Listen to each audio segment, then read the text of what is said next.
It's a beautiful day, but I got a task that keeps getting overcome by events, so I need to put it at the top of the list. And I gotta clean the coops because there's a lot of poops in the coops. So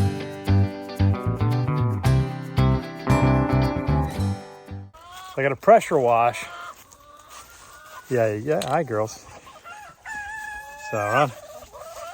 But it's a process that bothers the rooster, obviously. So Deb's gonna snuggle him for a little while I get this cleaned up.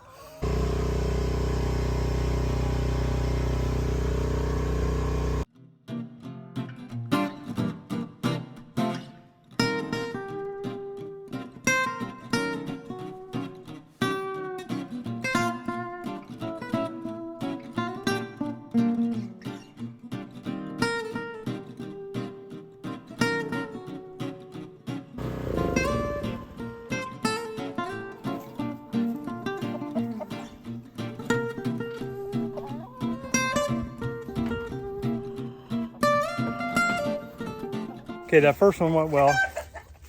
This is gonna be my first time cleaning the big coop though, but I think it'll be okay. I don't think it's gonna be a big deal because I could take those boards out inside, take the boards out inside there and just drive everything down through. So there's not the same need to blast it out the end.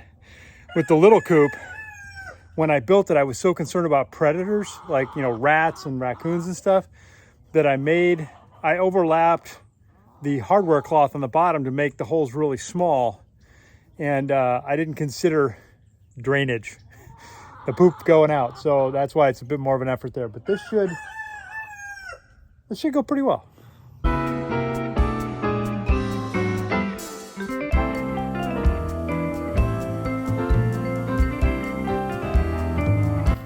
I may do that part after the first round of spraying next time.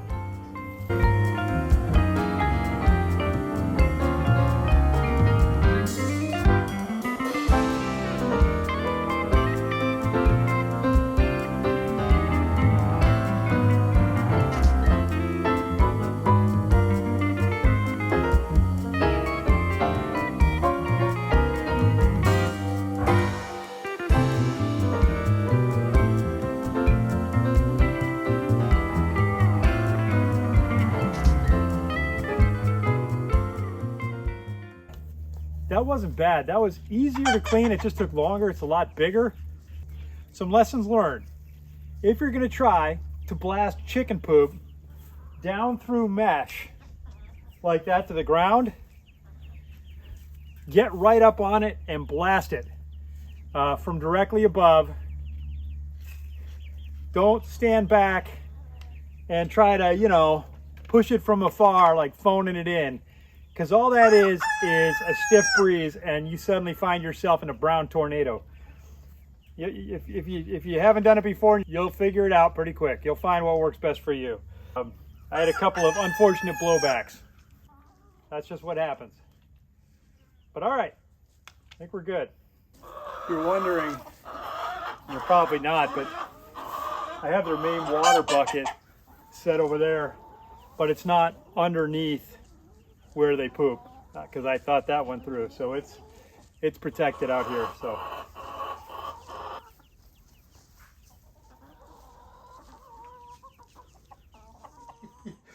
all right, the incubator is ready to go again. So after the 6 chicks hatched, and then they dried out, and then we put them in the brooder. And then what the instructions are is take your incubator, you take it all apart, take the components out, which is the oscillating tray, the flat tray, and then the 2 halves. You wash it with soapy warm water, and then we did an extra disinfecting with apple cider vinegar. And then it says leave it for a day or so to just make sure that it thoroughly dries. So we did that. Now we're ready to go again. So I fired it up just to make sure everything was running good. It's at it's at 100 degrees, 53% humidity, which is perfect because remember for this first phase we went between 50 and 60%. And we've got 39 eggs this time. So we're going to start with the oldest ones, go to the newest, and that way we can just sort of pay attention. I mean, we've got them dated, but that way we can just know from where they sit in the tray as to how old they are. So actually what I'm going to do, 2, 2, 1. I'm going to move these down because the oscillator motor right there gets hot. And so I'll give a little more space around that since I don't need every single site there. All right, this will go on. It's down to 85 in there and 28% humidity. That'll kick up real fast. So, yay. I just got off the mower, cleaning up the yard, cutting some of the out areas, mowing the trail to the back of the property. So that takes a while, but it's better than doing it with a push mower. So got that done. I haven't been working back on the fence line too much because I had 2 problems that came up. Number 1, my reciprocating saw died and stopped working. And then the other problem was my chain on my chainsaw. It'd come off a couple of times, and I finally took a good look at it, and the chain itself had stretched. And so that was no longer going to work for what I needed it to do. So I needed to order some new chains, and those came in, which is cool. So I'm going to pop one of those, and I bought a couple of them. But the awesome thing is I got this back as well, and this brand from Home Depot, Rigid, this gets not sponsored. I bought this myself, but this has a lifetime warranty on it. So stuff goes wrong, take it in. This stopped working. I took it into my local Home Depot to the rental center in there, and they took it. They in-process. They take like $30 in-processing fee, which is just their way of making sure that when you tell them that you've registered it, like submitted the warranty, that you're not fibbing. Because once they go in and they see that you did register it for the warranty, they go ahead and effect the repairs right there. They order the parts, they make the repairs, and then when you pick your tool back up, they refund that $30 or $35, whatever it is, when you dropped it off. So that was really cool. It took about 2 weeks. That's probably standard for most things today, just the way supply lines are and such. But 2 weeks, I got this back, and I'm excited to have it, so I'm going to get back in the woods. And then I'm going to put a new chain on here, and then get to work. I've got a Stihl MS211 chainsaw.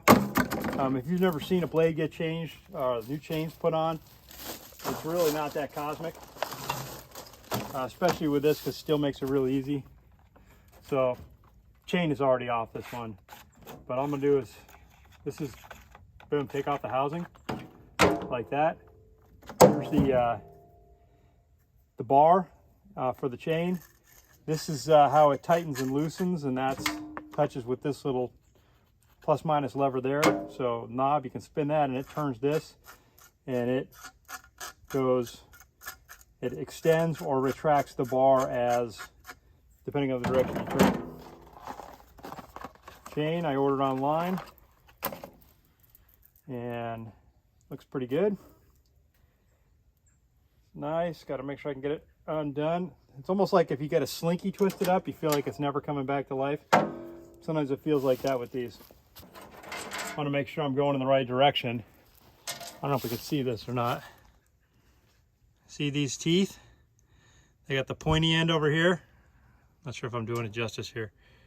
The pointy end, that goes that way, because that's the direction it spins, and you want those to take a nice big old bite out of the wood. Put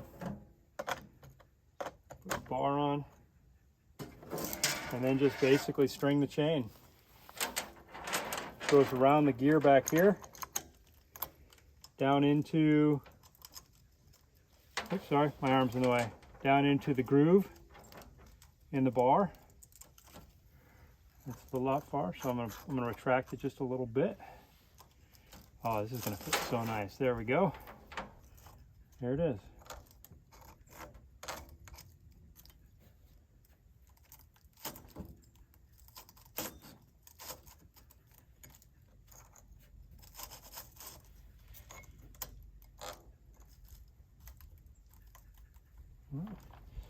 And that's it, that's on there.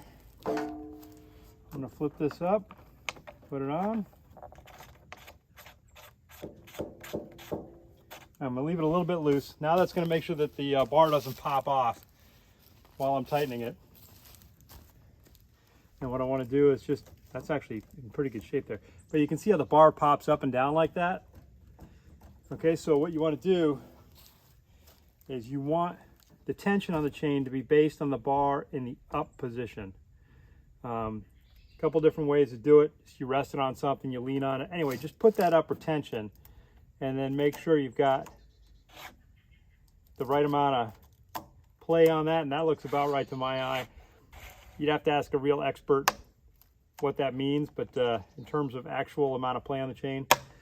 But now it's tense in the up position, and that's important because when you cut, you push down, which is naturally going to push the bar back this way.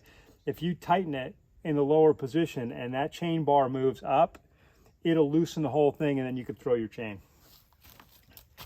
All right, chest chainsaw 101, maybe 001, but there you have it. So I didn't get too much done this morning. Moved the hens again to a new location. I just didn't like them so much where they were. Plus, since I cleaned the coops, pressure washed the coops, I didn't want everybody walking around in their poop. So they may not care, but I care. I'm a caring guy. And then my son, my oldest, he just finished his first semester of college. So yesterday was the last day of classes. And so I went and got him this morning. And so that took a little while. But it's good to have him home. And now I'm getting a chance to get back out here and do some stuff. Just take a minute to capture how this afternoon went. I gave myself an hour. I was out here for an hour and 50. The new chains on the chainsaw worked awesome. I did get hung up once, but fortunately I had a reciprocating saw back in action, so I was able to cut the chain out. There's just no way to leave this tree up. It's a shame. It was big, but as I got cutting it, turns out that if I built the fence underneath it, that fence wasn't going to live long. This thing was rotted very, very much. I started cutting and it just snapped off. It was impressive how quickly that broke off. And then it was just a matter of just taking it in lengths down here, there, cut off the limbs. I'll have to come back and clean this up. I think what I'm going to do is save these giant logs. Anything that looks like it could go on a bandsaw mill. I have this plan. It's not a complete plan. It's barely a thought.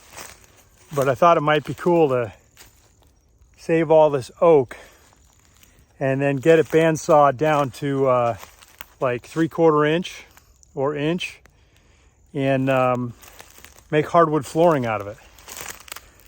And then dry it for a couple of years or, build a kiln. I don't know, something. And then I would have, and then mill it so that I can tongue and groove it.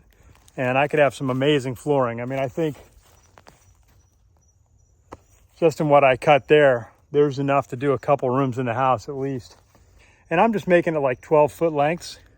I don't know what the right answer is. I'll have to Google that and see. But I'll make them like 12-foot lengths, 10 to 12 feet. And that should give me, usable flooring anyway. It's good to get in here and just keep making progress on this.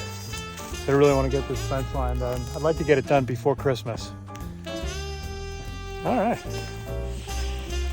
Good stuff. Call it a night.